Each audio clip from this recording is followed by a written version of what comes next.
Двеминутният клип започва с кадри на Ямбол и примери за проблемите в града.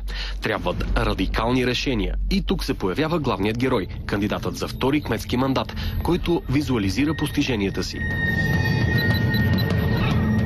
Всяка прилика между Георги Славов и Том Круз в специален доклад не е случайна.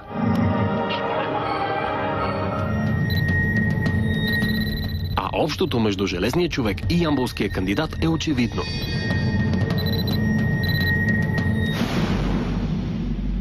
Зли сили, руса девойка и як мъж обаче искат да спрат кмета супергерой. Но сметките им излизат криви, защото Георги Славов е като Нео в Матрицата.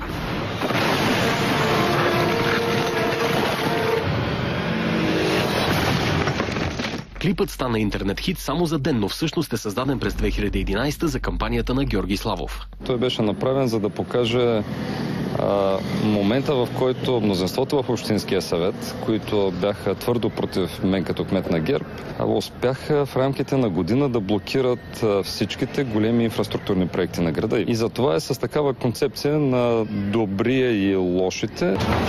Като студент съм се занимавал с бойни изкуства. Ако сега ви помоля да покажете една елементарно движение с ръце, ще го направите? Не ме карайте, ще се изложа.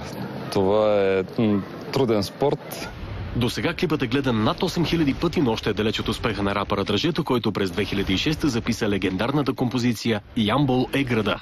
Ямбол е града, Ямбол е стила, Ямбол е града.